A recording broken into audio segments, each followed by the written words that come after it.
गर्मी से जब हो रहे सबके हाल बेहाल, बरगद नीम लगाइए जहाँ जमे चौपाल, तन भी शीतलता पाए, नीम से रोग भगाएं। जी हाँ, आज हम आ गए हैं बरगद के पेड़ के नीचे और यहीं से आपसे चर्चा करेंगे आज के एक खास विषय पर। नमस्कार, द विवेक व्यूज़ के सभी दर्शकों का बहुत बहुत स्वागत है, बहुत बहुत अभिनंदन है।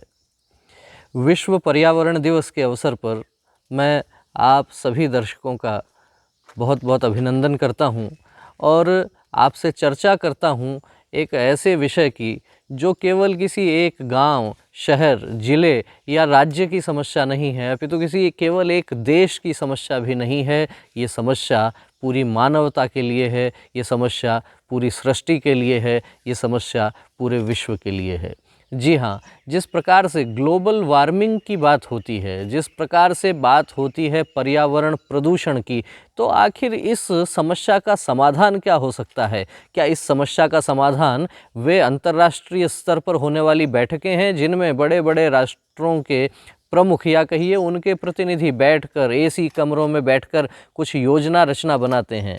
मुझे लगता है नहीं, वो तरीका ठीक नहीं है। हो सकता है वो बड़े बड़े देशों के नीति नियंता हों, बहुत विद्वान हों, लेकिन केवल कुछ विद्वान लोग बैठकर इस इतनी बड़ी समस्या का समाधान खोज सकते हैं।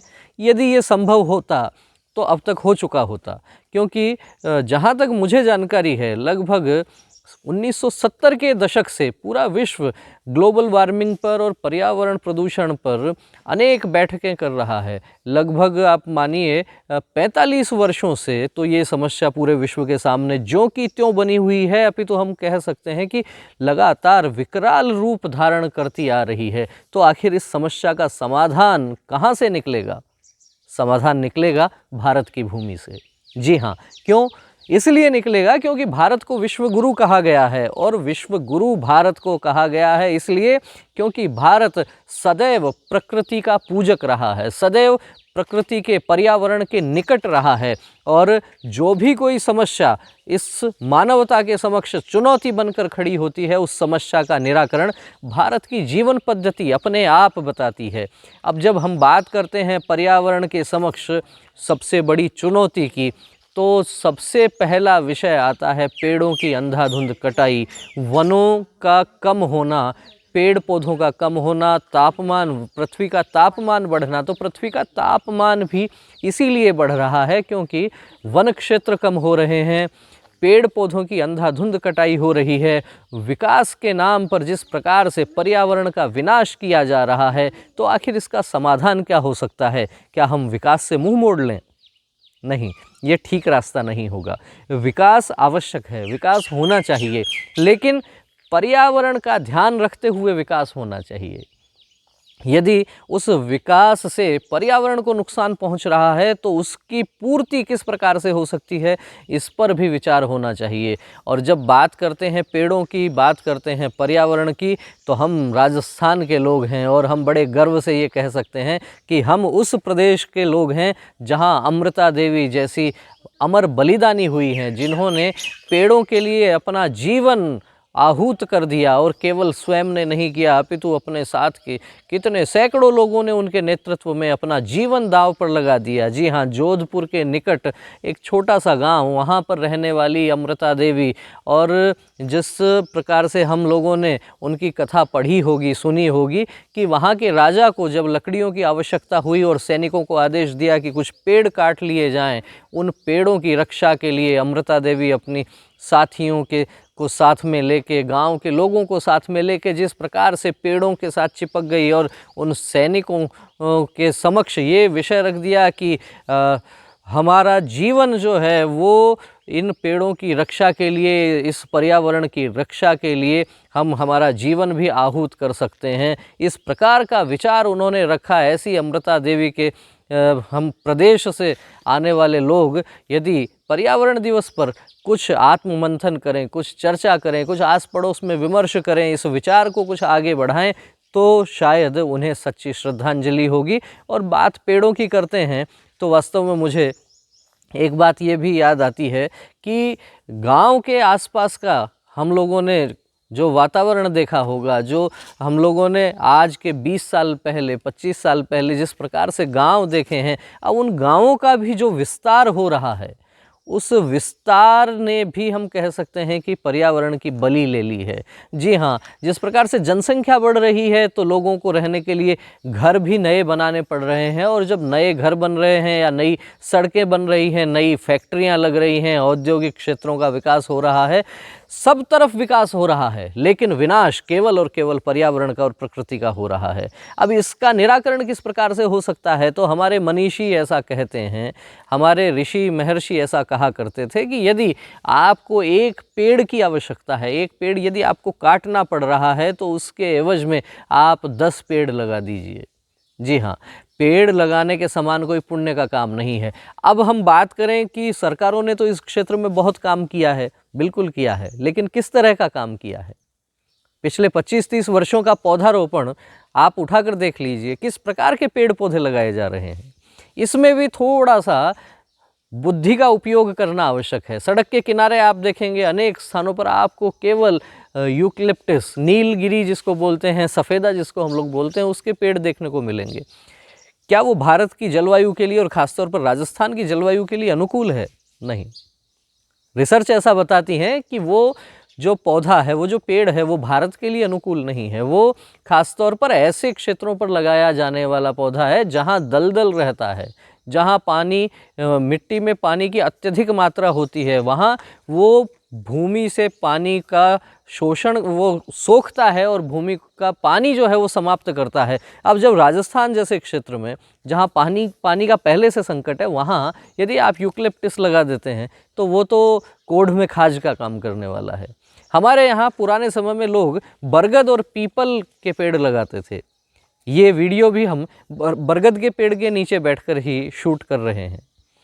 तो हमारे यहाँ लोग पेड़ पौधे लगाते थे, बरगद के, पीपल के, नीम के और आम के, अनेक प्रकार के फलों वाले भी पेड़ हमारे यहाँ लगाए जाते थे। और आप निश्चित रूप से ये देख लीजिए कि किसी एक स्थान पर या कोई 1 किलोमीटर का क्षेत्र आप देख लीजिए, उस 1 किलोमीटर के क्षेत्र में आप यूकलिप्टस, सफ़ेदा जिसे हम बोलते हैं, उसके 100 पेड़ लगा के देख लीजिए। और यदि उसी 1 किलोमीटर के क्षेत्र में आप 100 पेड़ बरगद, पीपल, नीम इस प्रकार के लगाएंगे, दोनों स्थान का तापमान में आपको अंतर मिलेगा। और भूमिगत जल स्तर की भी बात करें तो ये पेड़ ऐसे हैं जो भूमिगत जल स्तर को भी संतुलित बनाए रखते हैं।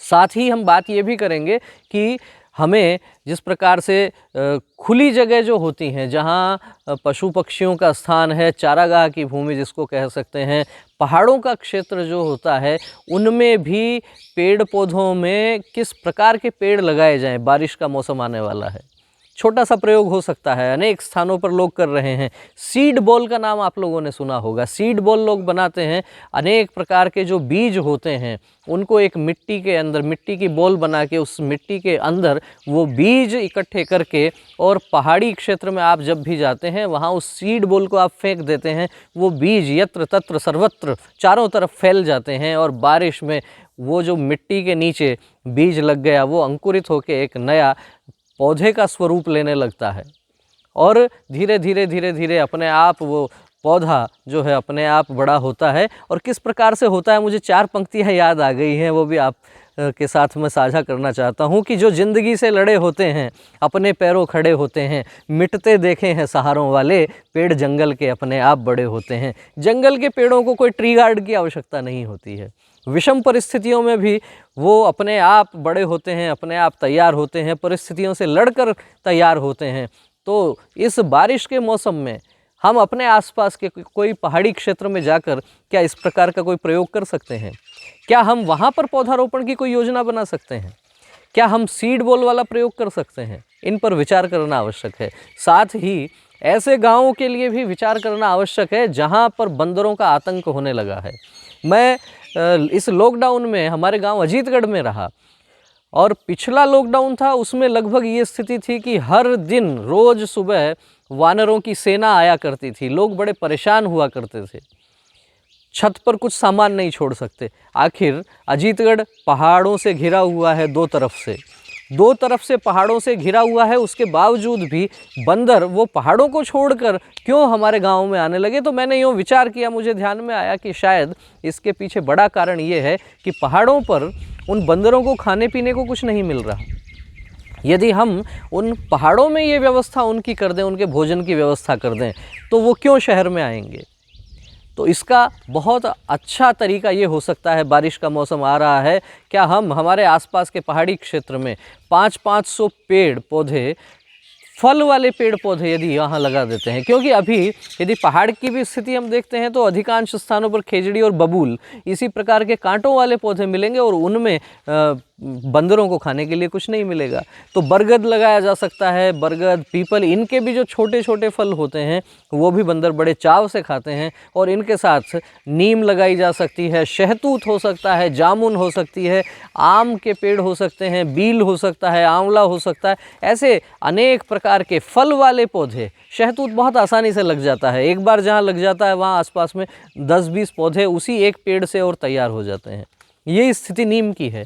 इस प्रकार के यदि जैव विविधता को बचाए रखना है, अलग अलग प्रकार के पेड़ हम लगा सकते हैं। और साथ ही उन क्षेत्रों में यदि कुछ पानी की व्यवस्था भी हो जाए, कोई छोटा मोटा टैंक, तालाब जैसा कुछ बना दिया जाए, जो वहाँ से गुजरने वाले पशु पक्षी जानवर, उनके लिए यदि पानी की व्यवस्था हो गई और उनके लिए भोजन की व्यवस्था प्राकृतिक रूप से पेड़ पौधों के माध्यम से हो गई, तो जो बंदर आजकल आबादी के क्षेत्र में आ रहे हैं उस समस्या का भी निराकरण हो सकता है।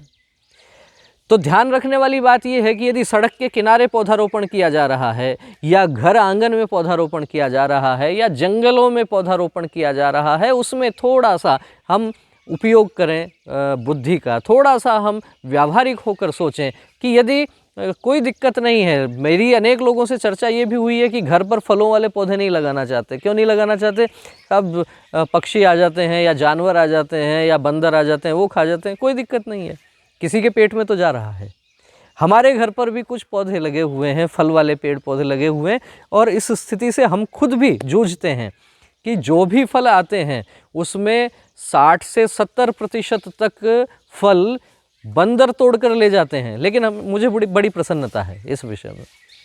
ठीक है, किसी का पेट तो भर रहा है, 20% फल बचता है हमारे लिए, कोई बात नहीं। लेकिन 80% जो है वो भी काम तो आ रहा है। यदि वो नहीं लगेगा तो भी वो लोगों को, उनको तो परेशानी होगी। और अनेक लोगों का तो इस विषय में ये भी कहना है कि यदि कोई जानवर, कोई पक्षी, कोई पशु, कोई आपके घर पे आके यदि आपके घर पे लगे हुए पेड़ पौधों से फल खा रहा है, तो एक तरफ ग्रामीण क्षेत्रों में सवामणी करने का जो प्रचलन होता है, लोगों को अपने घर पे बुलाकर भोजन करवाने का जो प्रचलन है, वो ही काम वो आपके लिए पेड़ पौधे कर रहे हैं। क्योंकि वो अघोषित सवामणी वो पक्षियों के लिए हो रही है, उससे भी जीव का पेट भर रहा है, उससे भी आपको सवामणी जितना ही पुण्य और फल मिलने वाला है।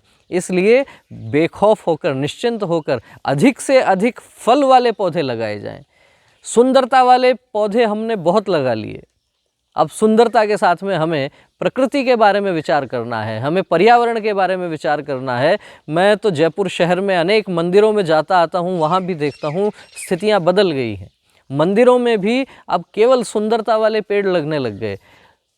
कई मंदिरों में वहाँ के महंतों से, वहाँ के सन्यासियों से मेरी चर्चा भी हुई कि हमारी सनातन परंपरा में तो ये कल्पना ही नहीं है कि किसी मंदिर में बरगद, पीपल, आंवला और बील, ये यदि पेड़ नहीं है तो वो मंदिर अधूरा है। तो मैं इस चैनल के माध्यम से, इस वीडियो के माध्यम से उन सभी लोगों से ये करबद्ध निवेदन करना चाहता हूँ कि इस सीजन में, इस मानसून में आप वृक्षारोपण कर रहे हैं, पौधा एक लगाएंगे, लेकिन किस प्रकार का लगाएंगे इस पर विचार कीजिए। पौधे चाहे कम लगाइए, लेकिन ऐसे लगाइए कि वो जीवित रहें, वो सर्वाइव कर सकें और उनसे फल आए। और वो फल आएगा तो वास्तव में जो समस्या एक से एक हमारे सामने आके खड़ी हैं, उनका निराकरण होने लगेगा। जीव जंतुओं का कल्याण होगा, तभी सृष्टि का कल्याण होगा। आज के इस पर्यावरण दिवस पर ये मेरे विचार यदि आपको ठीक लगे हों तो आपसे निवेदन करूंगा इन विचारों को अधिक से अधिक लोगों तक पहुंचाएं। और यदि आपने द विवेक व्यूज़ को अभी तक सब्सक्राइब नहीं किया है तो सबसे पहले सब्सक्राइब का बटन दबाइए, उसके पास में जो बेल आइकन है उसे दबाइए। यदि आप हमारे चैनल को सब्सक्राइब करेंगे, बेल आइकन दबाएंगे, तो निर्बाध रूप से आपके पास हमारे ये विचार पहुंचते रहेंगे और आपका जो भी कोई सुझाव हो इस विषय में, चाहे इस चैनल के विषय में, चाहे इस वीडियो के विषय में, आप कमेंट करके हमें अपनी प्रतिक्रियाओं से अवगत करवाइए। आपको यदि ये विषय अच्छा लगा हो तो इस वीडियो के लिंक को अधिक से अधिक लोगों तक आप शेयर कीजिए। आपके विचारों की प्रतीक्षा में पर्यावरण दिवस पर हम लगातार एक श्रृंखला के रूप में पर्यावरण के कुछ घटकों को लेने वाले हैं। निश्चित रूप से शीघ्र ही थोड़े समय बाद फिर से एक नए वीडियो के साथ मैं आपसे पुनः मिलूंगा। तब तक के लिए नमस्कार।